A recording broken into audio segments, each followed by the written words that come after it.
కానీ వారి ప్రయాసం లేదు పెద్దలు వాళ్ళు మిగతా పిల్లలు మీరు ఆశ్రయించి ఆ పిల్లలందరూ యెహోవా చేత ఉపదేశం పొందేవారిగా ఇప్పుడు ప్రయత్నం చిగా వాళ్ళ అత్తమ్మను మామయ్యను మీరు ఆశ్రయించండి. వాళ్ళ తోడు కూడా మీ జ్ఞానాత్మక నింపండి. దేవా మేము ఈ గృహం దర్శిస్తామని అనుకోలేదు. ఆమె ఎన్నోసార్లు పిలిచినప్పటికీ మీరు ఈ జ్ఞానంలో మాకు మార్గం చాలా చేసుకుంటూ మీరు చూపిస్తారు. నా దేశంగా ప్రార్థిస్తున్నాం తండ్రి. ఆమేన్ ఆమేన్.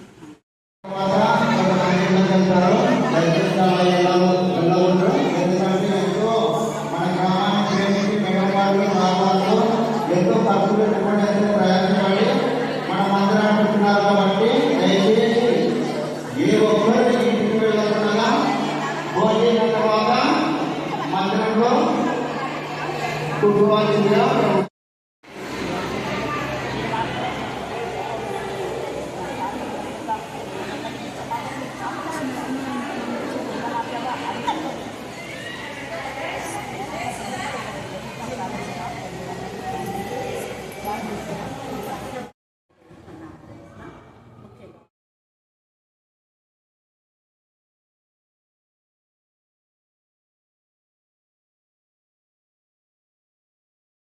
పద్నాలుగు నుంచి 21వ వచనం వరకు చదువుకుందాం. యెహెజ్కేలు గ్రంథము 11వ అధ్యాయము 14 నుంచి 21 వచనాలు.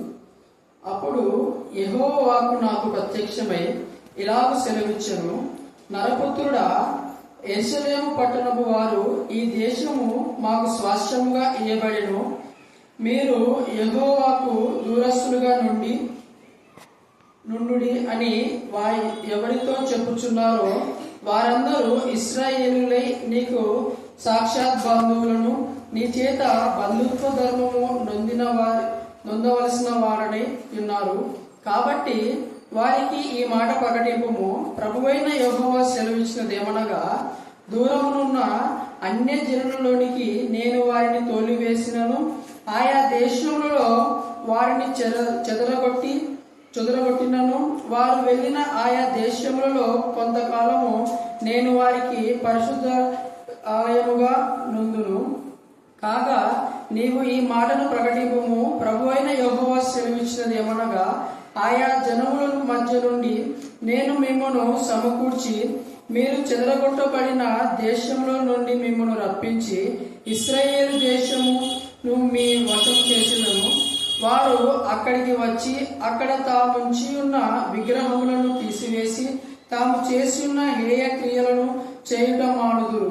వారు నా కట్టడలను నా విధులను అనుసరించి గైకొనినట్లు నేను వారి శరీరంలో నుండి రాతి గుండెను తీసివేసి వారికి మాంసపు గుండెను ఇచ్చేది.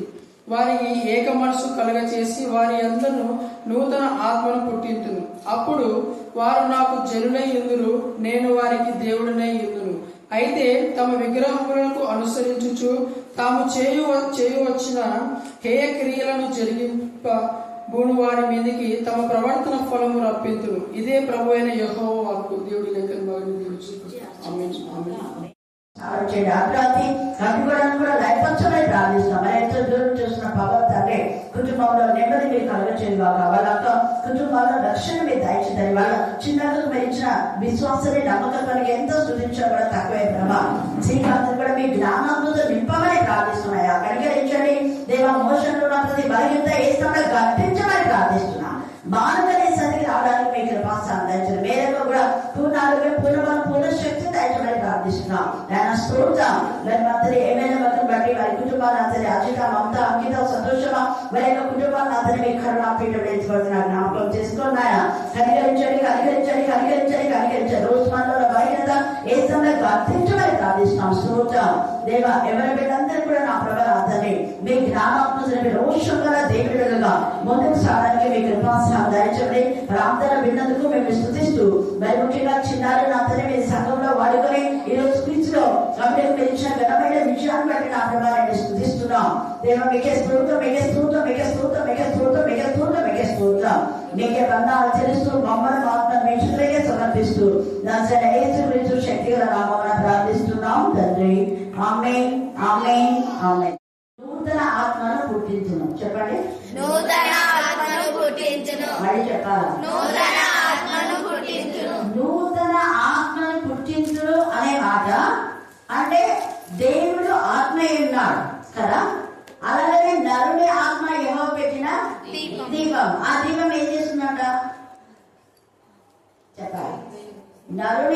ఆత్మ యెహోవా పెట్టిన దీపము. ఆ దీపం ఏం చేస్తుందంటే మానవుని యొక్క హృదయాన్ని తనలో శోధిస్తుంది. అంటే దేవునికి విరోధంగా ఏమైనా చేస్తుందని ఆత్మ మనసాక్షి కాన్షియస్ ఏం చేస్తుంటే నువ్వు చేసి తప్పులు అని చెప్తారు. వాక్యం చదివే వాళ్ళకు వాక్యం చదువుతున్నప్పుడు వారు చేసే క్రియలు తప్పైతే తప్పు అని గద్దిస్తుంటారు. తప్పని గద్దించినా కూడా వాళ్ళు లోబడకుండా మనసాక్షిని వాత వేసుకొని దేవునికి విరోధంగా బ్రతికే బ్రతుకులు కూడా ఉన్నాయి. అందుకనే ఇలాంటి కాల సమయంలో మనం దేవునికి ఇష్టమైన విధానంలో మనం ఉండాలి అంటే ఖచ్చితంగా నూతన ఆత్మ ఉండాలి. మనం కూడా దేవునికి ప్రార్థన చేస్తాం, దేవా నాలో నూతన ఆత్మను కలగచేయి దేవా. ఆ నూతన ఆత్మ ఏంటంటే నరుని ఆత్మ కాకుండా, నరుని ఆత్మ ఏమో పెట్టిన దీపమే. మళ్ళీ ఈ నూతన ఆత్మ అంటే పరిశుద్ధాత్మ. అందుకే యేసు ప్రభుల వారిని పరిశుద్ధాత్మతో శక్తితో అభిషేకించాడు. యేసు ప్రభుల వారు ఆత్మ ద్వారానే జన్మించాడు కదా.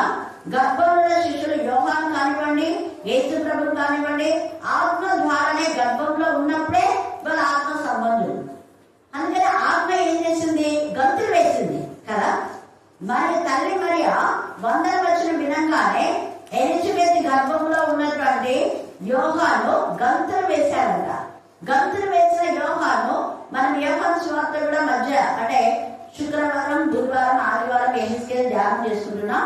మిగతా సమయాల్లో యోహాను సువార్త ధ్యానం చేసుకునేటప్పుడు మనం విన్నాం యోహాను యేసు ప్రభుల వారి గురించి తగ్గించుకొని ఎంత చక్కగా సాక్ష్యం ఇచ్చాడు. ఆయన అద్వితీయ కుమారుడని, తర్వాత ఆయన యోగ్యుడు, నేను యోగ్యుడని కాను చెప్పిన వారు ఎప్పటికైనా కూడా యోగ్యుడని కాదన్నాడు. తర్వాత ఆయన ఇక ఏ విధానంలో నిజంగా యేసు యొక్క రాకడ జరిగిందో అన్న విధానంలో యోహాను యేసు ప్రభుల గురించి సాక్ష్యం ఇస్తూ ఈయన దేవుని యొక్క గొర్రెపిల్ల, లోక పాపమును మోసుకొని పోయే దేవుని గొర్రెపిల్ల అని సాక్ష్యం ఇచ్చాడు. ఆయన దేవుని యొక్క అద్వితీయ కుమారుడు, ఆయన యోగ్యుడు, ఆయన మాత్రమే పరిశుద్ధాత్మలో బ్యాప్టిజం ఇస్తారు, నేను నీళ్ళలో మాత్రమే నేను ఇస్తున్నాను, ఆయన చెప్పిన వారు ఇప్పడానికి కూడా నాకు యోగ్యత లేదు, ఆయన అద్వితీయుడైనటువంటి దేవుని కుమారుడు అని ఎంతగా గొప్ప సాక్ష్యం వేసే గురించి విన్నాడు. నేను క్రీస్తును కాను అని ఒప్పుకున్నాడు. హల్లెలూయా, హల్లెలూయా, హల్లెలూయా.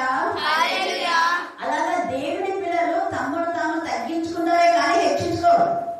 ఎవరైనా మాకే అంత వచ్చు మేము మాత్రమే అనే ఆలోచన ఉంది అంటే వాళ్ళు దేవుని ఆత్మ కలవారు కాదు, వాళ్ళ అపవాది యొక్క ఆత్మ. అపవాది యొక్క ఆత్మ అంటే ప్రకటన 16:13లో కప్పల వంటి 3 అపవిత్రాత్మలు బయలువెడగా సూచించింది. అవి సూచన చేస్తున్న అవి కూడా తిక్కగా సూచనలు అన్నమాట. అలాగా అవి అపవిత్ర ఆత్మలు కప్పల వంటి అని అర్థం. అక్కడ ఏంటంటే కప్పల వంటి అనే మాటలో కప్ప ఉభయచర జీవి. వారు పైకి భక్తి గల వారులే ఉంటారు కానీ దేవుల్లో ఉంటారు, లోకంలో ఉంటారు. కప్ప భూమిలో నీళ్ళలో జీవిస్తుంది, ఉభయచర జీవి. వారు కూడా అంతే, 2 ధోరణులు ఉంటాయి, 2 మార్గాలు ఉంటాయి, 2 మనస్తత్వాలు ఉంటాయి. అటు ఇటు ఊగిసలాడే జీవితం. అపవాది కూడా అంతే, అటు ఇటు తిరుగుతుంది. వాడు ఒక చోట కాన్సన్ట్రేషన్ ఉండడు, వాడి భక్తంతా తిరిగిపోతే తిరుగువాడు. ఒక్కటే విధానంలో, ఒక్కటే సహవాసంలో, ఒక్కటే ఫెలోషిప్ లో దేవుని గణపరిచే వారు దేవుని ఆత్మ కలవారు. అన్యుల సహవాసంలోనికి వెళ్ళాలి. హల్లెలూయా, హల్లెలూయా, హల్లెలూయా, హల్లెలూయా. అందుకని పరిశుద్ధాత్మ కలిగినటువంటి వాళ్ళు, నూతన ఆత్మ కలిగిన వాళ్ళు ఎలాగో ఉంటారంటే మంచి చెడులను వివేచించి చెడుతనాలను అసహించుకొని విసర్జించి దుర్మార్గుల కళ్ళను విప్పుతారు, న్యాయంగా మాట్లాడతారు, నీతిగా మాట్లాడతారు, నిజాయితీగా ఉంటారు. ఏది మంచిది అనే ఆ మంచి వైపే వాళ్ళు సపోర్ట్ గా ఉండాలి కానీ చెడు వైపు ఎప్పుడూ సపోర్ట్ గా ఉండాలి. చెడు వైపు సపోర్ట్ గా ఉండాలంటే వాళ్ళ క్యారెక్టర్ లెస్ అని అప్పుడే మనం తెలుస్తుంది. చెడుని ఇష్టపడతారు, అవునా కదా. అపవాది యొక్క క్రియలు చేసే వాళ్ళని ఇష్టపడతాడు.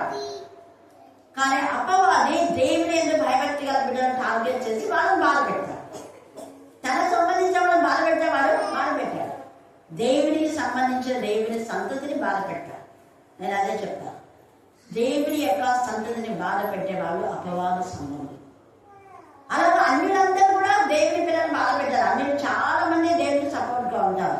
కారణం ఏంటంటే అనేక మంది అన్యులు రోషం గల దేవుని పిల్లలుగా మార్చబడుతున్నారు. నిన్న దినాలు వచ్చినారు కదా, ఎంత చక్కగా మరి ఎంత అసలు ఆ పిల్లోడికి ఎంత ఆసక్తి, ఎంత తపన, ఎంత దృష్టం చెప్పలేదు అంటున్నాడు. మేడం నా లైఫ్లో ఇది ఒక మలుపురాని రోజు నా జీవితంలో అన్నారు.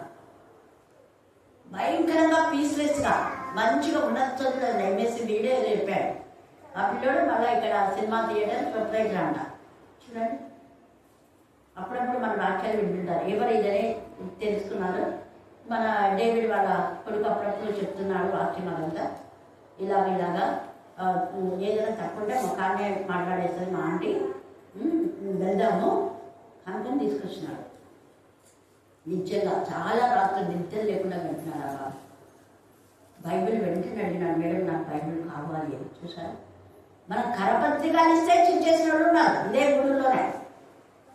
అలాంటి బైబిల్ కావాలని మళ్ళీ నేను ఇప్పుడు ప్రస్తుతం అలాగే న్యూ టెస్ట్మెంట్లో ఉన్నాయి, అది ఇచ్చిన నేను. ఇంకొకటి ఉంటుంది కదా మేడం, కొంచెం పెద్దగా రాకుంటుంది అంటే దాని ఏదైనా ఇచ్చేస్తాను. మొన్ననే హిందూస్ ఎక్కువ మన దగ్గరికి వస్తుంటారు కాబట్టి నీకు చదవచ్చు కాబట్టి కోర్స్ దాంట్లో అమ్ముతారు. అక్కడ 300, 350 ఎంత ఉంటుంది చూడు అని చెప్పిన ఖచ్చితంగా తెచ్చుకుంటాను. ఎంత సంతోషం అంటే అబ్బాయికి. నేను అందుకే మా ఫెలోషిప్ అందరితో ఫోటో తీసుకోవాలి మేడం అంటే మెమరీస్గా ఉంటుంది. లేదు మా కర్ణాపీఠం ఎప్పుడు నేను ఒక్కదాన్ని ఎక్కడ దిగడం నాకు ఇష్టం ఉండదు. మా ఫెలోషిప్ అన్నీ ఇక్కడ తీసుకొచ్చి సంతోషంతో. ఎందుకు నేను చెప్తున్నా అంటే దేవుడి యొక్క ఆత్మ కార్యము మనలో జరిగించినప్పుడు మనలో సంతోషం, సమాధానం, నెమ్మది ఉంటుంది. హల్లెలూయా, హల్లెలూయా, హల్లెలూయా. ఆత్మ సంబంధులు ఆత్మ విషయాలలో ఆసక్తి కలిగి ఉంటారు. అందుకని ఎప్పుడైతే ఆ కుమారుడు వాక్యం ద్వారా మార్చబడినాడో ఆత్మ దగ్గరికి రావడం తగ్గ. చూసారా ఎక్కడ సినిమా టాకీస్ కదా. నేనన్నా ఎందుకు మేరు నువ్వు ఎప్పుడు చర్చిలో పోయేది, చర్చిలో ఉన్న వాళ్ళు తీసుకుని వచ్చారు, అక్కడనే పాస్తో కాల్ చేయించుకోవచ్చు కదా అంటే నమ్మినాడు. ఏం చెప్పాడు, నేను ఎప్పటి నుంచో మీ గురించి చెప్తున్నాను అంటే నేను అని అన్నాడు. ఒక 6 months 3 months నుంచో కాంటాక్ట్ అవుతున్నాను అందులోనే చెప్తున్నారన్నారు. ఇంకొకరు ఉన్నారు కదా చేయించాల్సింది తప్పేం లేదు అన్నారు. ఎందుకు నేను ఈ మాట చెప్తున్నా అంటే దేవుడి యొక్క ఆత్మ ఎక్కడికి ఎవరిని నడిపిస్తే అక్కడికి వెళ్ళాలి. హల్లెలూయా, హల్లెలూయా. గతంలో వాళ్ళ నాన్న చాలా మంది తీసుకొచ్చాడు, ముస్లిమ్స్, హిందూస్. రఫీక్ అని ఒక 25 ఏళ్ల క్రితం. ఇప్పుడు అబ్బాయి మంచి రిచ్ అయిపోయి వాళ్ళ కూతురుకు 20 lakhs దేవుడు ఇచ్చి ఇంకా ఏమో చెప్పినాడు ఎంఆర్ఓ మా అందరూ వెల్ సెటిల్ ఆంటీ అన్నాడు. వెల్ సెటిల్ వాళ్ళంతా కూడా అప్పుడు చాలా ఇబ్బందుల్లో ఉండి ప్రేర్ చేయించుకున్నాడు. భయంకరమైన ఆర్థిక స్తోమత ఉండే వాడిని దేవుడు ఎంతగా ఆశీర్వదించాడు. హల్లెలూయా, హల్లెలూయా. అంటే దేవుడి యొక్క ఆత్మ మనలోకి వచ్చినప్పుడు నిజమైన సంతోషం, సమాధానం వస్తుంది, సమృద్ధి వస్తుంది. దేవుడి యొక్క ఆత్మ మనలో ఉన్నప్పుడు ఆ ఆత్మ మనకు ఎక్కడికి నిర్మలమైన ప్రదేశం తీసుకొస్తారు. అందుకే మన కీర్తన 20 చూస్తే శాంతికరమైన జనముల యొద్ద ఆయన మనల్ని ఏం చేస్తాడ నడిపిస్తారు. దేవుడి ఆత్మ కల వాళ్ళు ప్రశాంతంగా బయట మన యొక్క కుడివైపు మన ఎడం వైపు 1000 మంది 10,000 మంది కూడా ముందు వెనక ఎంతమంది ఎన్ని సవాలు పోయినా మనం ప్రశాంతంగా ఉంటుంది. దేవాన్ని చిత్తమే అలాగా. నూతన ఆత్మ అంటే నూతన ఆత్మ ఉన్న శక్తి అదే. అది ఇక్కడ నూతన ఆత్మ. ఆ నూతన ఆత్మ ఎప్పుడు పుట్టిస్తున్నాడ? రాతి గుండెని తీసివేసి. ఇప్పుడు చాలా సంఘాల్లో రాతి గుండెలు వచ్చి అన్ని రాతిగా అదే. ఇక్కడ వచ్చినటువంటి ఆ స్పీకర్ కూడా అదే చెప్పిండు నిన్న. కొంచెం విన్నా నేను. మీరు విన్నారో లేదు తెలియదు. ఎంతమంది విన్నారు? పోలేదా నిన్న? మరి ఏం విన్నారు చెప్పండి. పోలేదా? విన్నారన్నా విన్నారు కదా పోయినా. తెగగా మరి మనలోకి ఎంతమంది బుద్ధి వచ్చినాయి. ఇక్కడ సెక్రటరీ, ట్రెజరర్ను పరలోక రాజ్యంలో మీరు ఏ పని చేస్తున్నారో చర్చిలో అని అడగడు దేవుడు. నువ్వు రక్షణ పొంది ఎన్ని ఆత్మలు తీసుకొచ్చినా అడుగుతా. నీ ఆత్మ అసలు రక్షించబడిందా అన్నాడు. ముందు నీ ఆత్మ రక్షణ. బ్యాటింగ్ తీసుకునే కాదు రక్షణ, మారు మనస్సు. మరి ఇన్నిగా పిలిపించుకుందా చెప్పుకుందా ఒకరికైనా కాకుండా మరి ఒక ఆత్మైనా వచ్చిందా? చూడండి, ఆత్మ పరిశీలన మనం చేసుకోవాలి. రాతి గుండె లాంటి వాళ్ళని తీసేసి దేవుడు మాంసం గుండె ఎత్తినాడు. మన మధ్య ఒక రాతి గుండె అంటే రాళ్ళను పూజించే వాళ్ళు కూడా రాతి వంటి వాళ్ళే. అదే నేను చదివినిపించాను నిన్న. ఆ యొక్క మురళీకృష్ణకు తర్వాత వీరన్న కూడా నేను అదే చదివించిన. ఒకప్పుడు పవన్ వాళ్ళకు కూడా సేమ్ అదే కనిపించిన. కొన్ని రోజుల వరకు చాలా తర్జనమంతో పడినాడు పవన్. అంటే వేరే వాళ్ళు మీరు క్రిస్టియానిటీకి పోతే మీ యొక్క లైఫ్ అది ఇది ఏమేమంటుంటారు కదా, అసలు ఏం చేయాలన్నది ఆ మిస్అండర్స్టాండింగ్ లో ఉన్నారు వాళ్ళు. కానీ వెంటనే వాళ్ళు దేవుడు మాట్లాడినప్పుడు ఇంకా కంప్లీట్ గా సరెండర్ అయ్యి బ్యాప్టిజం తీసుకొని ప్రభు బిడ్డలుగా. వాళ్ళ తమ్ముడు కూడా కొన్ని రోజులు అలాగే ఉన్నాడు, తర్వాత మారిపోయాడు. ఇక వాళ్ళ అక్క అయితే ఆమె ఎంత నమ్మకం అంటే, నేను ఒకసారి క్యాండల్గా చెప్పిన, ఒక కొత్తది నేను నైట్ అప్పుడు ఫ్లడ్స్ అప్పుడు ఇచ్చినాను. అది చుట్టినప్పుడు ఆ పాపలో ఉన్న 105 డిగ్రీలో ఉన్న జ్వరం తగ్గిపోయిందని చెప్పినాను కదా, అది చెప్పిందే ఏమో తెలియదు. మేడం ఏమో కానీ నాకు ఒక్కడికి వస్తాను కావాలి మమ్మీ అంటే, ఒక్కటి ఎందుకమ్మా తీసుకోవాలి ఇచ్చిన, ఒక్క బ్లౌజ్ పీస్ అదే ఇవ్వను మేడంది, నాకు కావాలి నేను నా వీడియో పెట్టుకుంటాను అని చెప్పిన. నాకు అంతవరకు అర్థం కాలే. తర్వాత స్ట్రైక్ అయింది.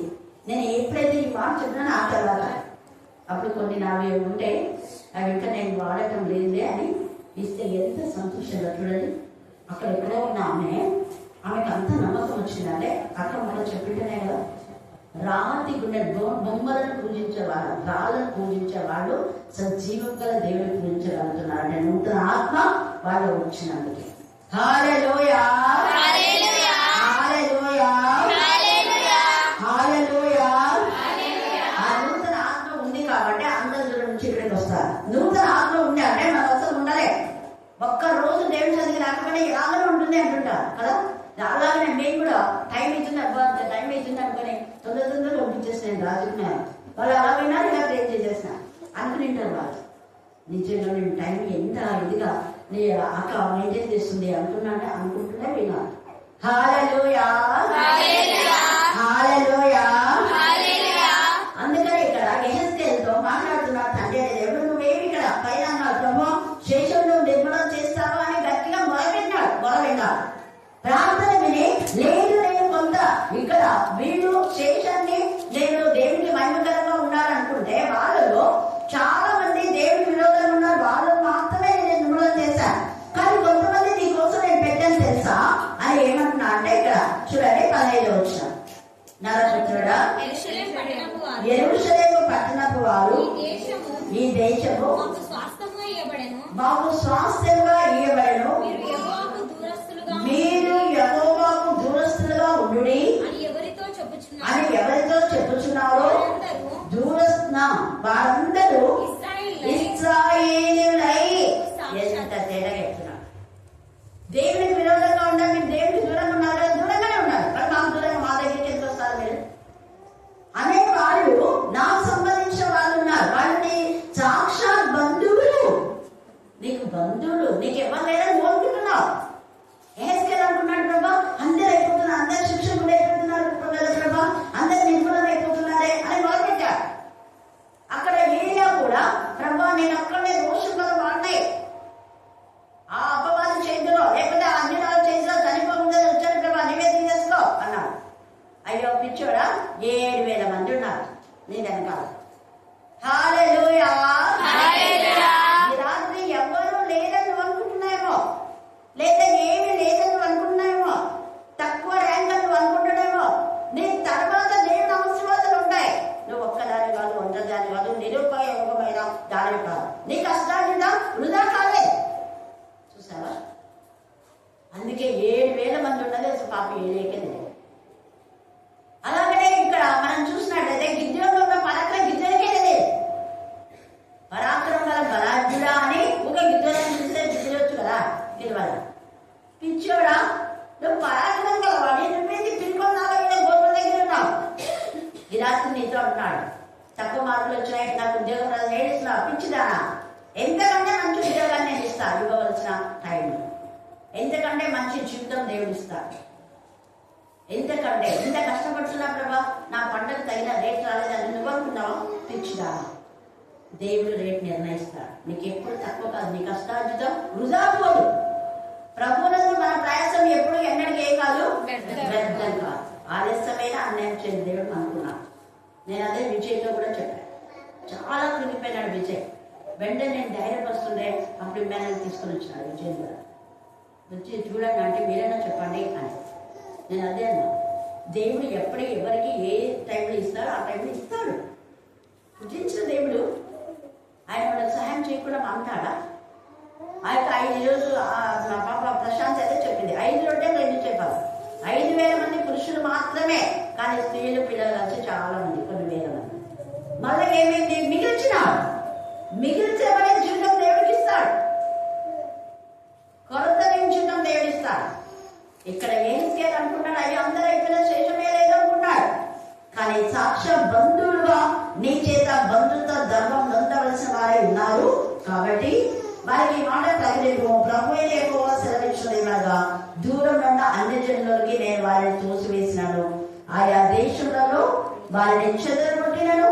వారు వెళ్ళిన ఆయా దేశములలో కొంతకాలం నేను వారికి పరిశుద్ధ ఆలయంగా ఉండను. ఎంత తేడా! ఎక్కడెక్కడ వాళ్ళు చెదిరిపోయినారు అక్కడి నుంచి రప్పిస్తున్నాయి. వాళ్ళు ఇక్కడున్న వాళ్ళను వాళ్ళు చేసే అవివేకాన్ని బట్టి, హేక్రియను బట్టి వాళ్ళు నిర్మాణం చేశారు. కానీ కొంతమంది ఎక్కడున్నా కూడా రోషం కూడా దేవుడి బిడ్డగా ఉన్నారు. కాబట్టి వాళ్ళని రప్పిస్తాను, నేను వాళ్ళని రప్పిస్తాను, నువ్వెందుకు దిగులు చేస్తావు అని మాట్లాడుతున్నాడు. తర్వాత చదవండి పరిశుద్ధ ఆలయంగా ఉంటా అంట దేవుడు. కాగా నీవు ఈ మాట ప్రకటింపము, ఆయా జనుల మధ్య నుండి నేను మిమ్మల్ని సమకూర్చి. చూడండి, జనుల మధ్య నుండి అన్ని జనులకు మీరు వెళ్ళిపోయారు నాకు తెలుసు, కానీ అన్ని జనుల నుంచి మీరు సమకూర్చి మీరు చెదరగొట్టబడిన దేశంలో నుండి, బైక్లో చదువు, మీరు చెదరగొట్టబడిన దేశంలో నుండి, మీరు చెదరగొట్టబడిన దేశంలో నుండి మిమ్మల్ని రప్పించి అప్పుడు చెదరగొట్టాడు. అంటే ఎవరికి ఏ విధానంలో వాళ్ళు చెదరగొట్టబడినారు, ఎక్కడంటే ఎక్కడ పోయినారు, కానీ దేవుడు వాళ్ళని కాపాడినాడు. నేను కాపాడినవాడు. ఇక్కడ ఉండి మనం ఇక యెరూషలేము యొక్క సమీపంలో ఉండి పాపం చేసిన వాళ్ళని మాత్రమే నేను నాశనం చేశాను. కానీ అన్ని జనుల్లో ఉన్న వాళ్ళు భయపడి దేవునికి లోబడి భయభక్తి కలిగి ఉన్నారు అక్కడ చాలా మంది. లేదా దేవుడు చేసే కార్యాలు చూసి మారిన అన్యులు కూడా ఉన్నారు.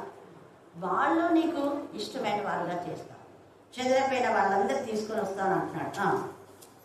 ఇప్పుడు ఆ ప్రవచనం నెరవేరుతుంది. కాగా నీవు ఈ మాట ప్రకటింపము, ప్రభు అయిన యెహోవా సెలవిచ్చినదేమనగా ఆ జనముల మధ్య నుండి నేను మిమ్మల్ని సమకూర్చి మీరు చెదరగొట్టబడిన దేశంలో నుండి మిమ్మల్ని రప్పించి ఇశ్రాయేలు దేశంలో మీ వశం. ఎంత గొప్ప వాగ్దానం! ఇశ్రాయేలు దేశంలో మీ వశం చేస్తున్నాను. భయపడదు, అన్యుల వశం కాదు ఇశ్రాయేలు దేశం. శుద్ధి చేస్తారు. కానీ తర్వాత ఏమంటున్నాడు చూడండి, వారు అక్కడికి వచ్చి అక్కడ తాము ఉంచి ఉన్న విగ్రహములను తీసివేసి, బుద్ధి వచ్చింది వాళ్ళ. ఇక్కడ ఎక్కడైతే దేవుని యొక్క ఉగ్రత ఉన్న వాళ్ళందరి పైన ఉగ్రత పోతుంది అని చెప్పి తెలిసే లోపల వాళ్ళు వెంటనే విగ్రహాలన్నీ తీసేస్తున్నారు. చెదరగొట్టబడిన జనులకు తెలిసిపోయింది, అమ్మో దేవునికి మనం భయపడాలి, లోబడాలనేసి విగ్రహాలను తీసేసినారు. తాము చేసిన హేయ క్రియలు చేయక మానుదురు. మాన్నాడు వాడు. చూసారా, వీళ్ళు ఎన్నిసార్లు హేయక్రియలు చెప్పినా కూడా హేయక్రియలు చేస్తూనే వచ్చినారు. అందుకే దేవుడు నిర్మూలన చేశారు. రాత్రి కాల సమయంలో ఎంత చెప్పినా కూడా వినకపోతే నాశనమే అంత. కానీ ఎవరైతే చెప్పిన విధానంలో తమ బ్రతుకులు మార్చుకుంటారో వాళ్ళు చెడుతనాన్ని అసహించుకొని, విగ్రహాన్ని అసహించుకొని, హేయక్రియను అసహించుకొని మారినారు. అది అక్కడ మళ్ళీ కొంతకాలం మాని చేయడం కాదు, చెడుతనాన్ని అసహించుకోవాలి, విసర్జించాలి, ఇక మీద చేయకూడదు. అప్పుడు దేవుడు తన బిడ్డలను ఆశీర్వదిస్తారు. ఎంత తేజగా వాళ్ళు మానుకుంటున్నారంట చూడండి. అందుకని అంటున్నాడు కదా, అప్పుడు వాళ్ళు మానులు వారు నా కట్టడలను నా విధులను అనుసరించి గైకొన్నట్లు నేను వారి శరీరములలో నుండి రాతి గుండెను తీసివేసి వారికి మాంసపు గుండెను అది అప్పుడు వారికి మాంసం గుండెను ఇచ్చి వారికి ఏక మనసు కలుగచేసి వారి యందు నూతన ఆత్మను పుట్టించును. ఇంకా వాళ్ళు నీ వాటినే వింటారు, దేవుడి వాటినే వింటారు. వాళ్ళు విరోధులైన వాళ్ళు ఉన్నారు. ఎంత తేటగా మాట్లాడుతున్నాడు. కట్టలను అనుసరిస్తారు ఒకటి, రెండవది ఆయన విధులను అనుసరించి గైకొన్నట్లు దేవుడు చేస్తాడు. ఆ శరీరం నుండి రాతి గుండెని తీసేస్తాడు, మాంసం గుండెని ఇస్తాడు, ఏక మనసు ఇస్తాడు, ఆత్మను పుట్టిస్తాడు. ఈ నూతన ఆత్మ దేవునికి మహిమకరంగా ముందుకు వెళ్తాయి. అయితే ఒకవేళ వాళ్ళకి విగ్రహంలో ఆశ్రయించి తాము చేయించి వచ్చిన ఏ క్రియలు మరలా ఒకవేళ చేసినారనుకోండి, అప్పుడు వాళ్ళ ప్రతిఫలం మళ్ళీ ఉండదు. ప్రవర్తన ఫలం వాళ్ళకి రావాల్సిన ఉగ్రత మళ్ళీ వస్తుంది. మాంటే దేవుని యొక్క ఆశీర్వాదం ఉంటాయి. ఈ రాత్రి కాల సమయమందు మనకు కూడా దేవునికి ఇష్టంగా ఉందాం. దేవుడి మీ యొక్క కుటుంబంలో ఏదైతే తక్కువైందో అవన్నీ కూడా దేవుడు సమకూరుస్తాడు. కీర్తన 68:28 చదవండి. కీర్తన 68:28.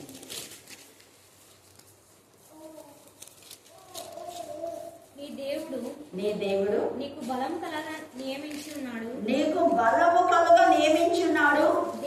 దేవా నీవు మా కొరకు చేసిన దానిని బలపరచును. అది మా కొరకు చేసిన దానిని బలపరచును దేవా. ఇప్పుడు దేవుడు స్థిరపరిచి బలపరిచేదాడు.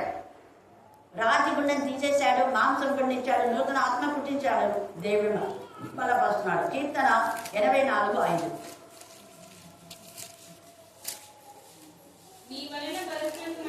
నీ వలన అంటే దేవుని వలన. దేవుడు అంటే వాక్యం. ఆలయందు వాక్యం ఉందని వాక్యం దేవుడే ఉన్నాను. వాక్యమే శరీరధారే కృపా సత్య సంపన్నుడుగా మనతో మనం వచ్చాడు. కాబట్టి వాక్యం వలనే బలం, వాక్యమే శక్తి, వాక్యమే మన ధైర్యం, వాక్యమే మన ఐశ్వర్యం, వాక్యమే మన ఆనందం, వాక్యమే మన బలం, వాక్యమే మన సౌందర్యం. అందుకే కీర్తన 96:6 బల సౌందర్యంలో ఆయన సన్నిధిలో, అది ఆయన సన్నిధిలో బలం ఉంది, సౌందర్యం ఉంది, బలగం ఉంది. నానాటికి బలాభివృద్ధితో ప్రయాణం చేస్తారు. మన జీవిత ప్రయాణంలో దేవునిలో మనం బలం పొందే వారిగా ఉండాలి. అలాగనే ఫిలిప్పీలకు రాసిన పత్రిక 4:13 చదవండి. 4:13.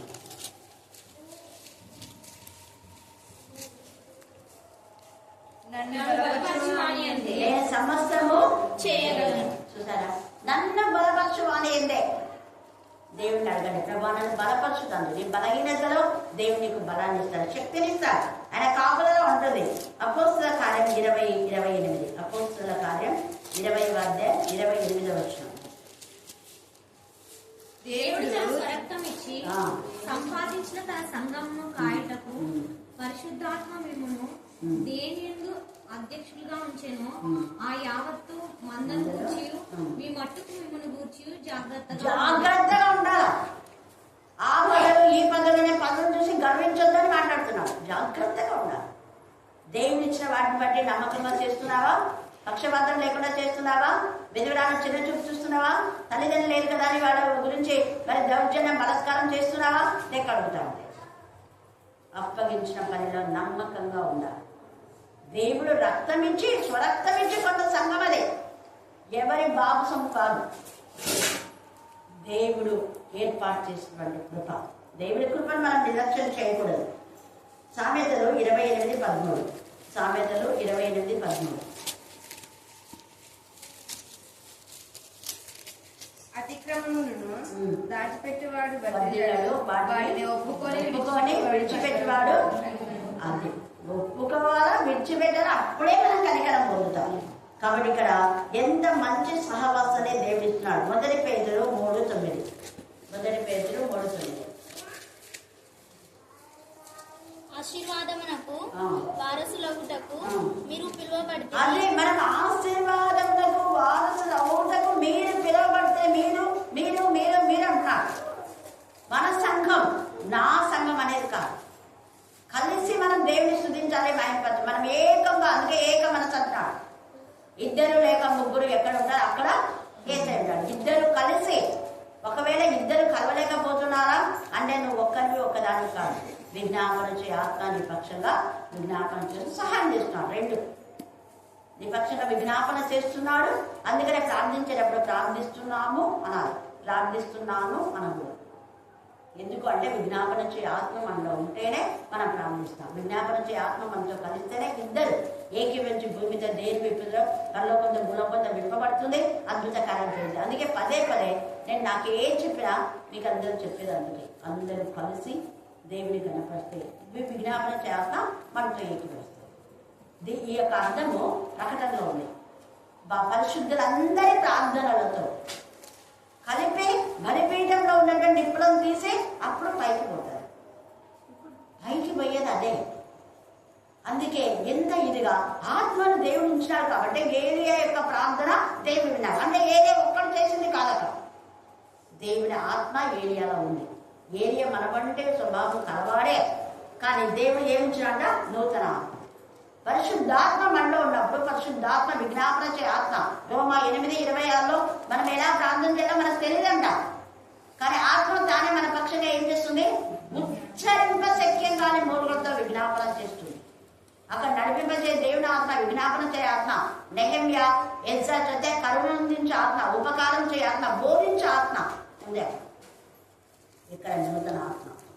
ఇంకా చాలా ఉన్న ఆత్మల గురించి మనకి 7 ఆత్మలు కలవాలి చెప్పు సంగతులు ఏమనగా అంటే 7 ఆత్మల యొక్క శక్తి దేవుని నీతో నాతో ఉంచాలి. నువ్వు నేను వంతుదాను కాదు. మన పక్షంగా ఆయన ప్రార్థన చేస్తాడు, వాక్యం చెప్తాడు, మనం గైడ్ చేస్తాడు, భయపడదు. నీ పక్షంగా నా పక్షంగా దేవుడు ఉన్నాడు. అందుకే ఇక్కడ ఏసుకెళ్తూ ధైర్యంగా ఉండమంటాడు. నూతన ఆత్మను నేను పుట్టిస్తాను. వీళ్ళందరూ ఉన్నారు, బలము వీళ్ళే కాబట్టి నువ్వు అందరూ వాడి కాళ్ళని ధైర్యపరుస్తున్నాడు. రాత్రి కాలసిందు దేవుడు మనతో ఉన్నాడు.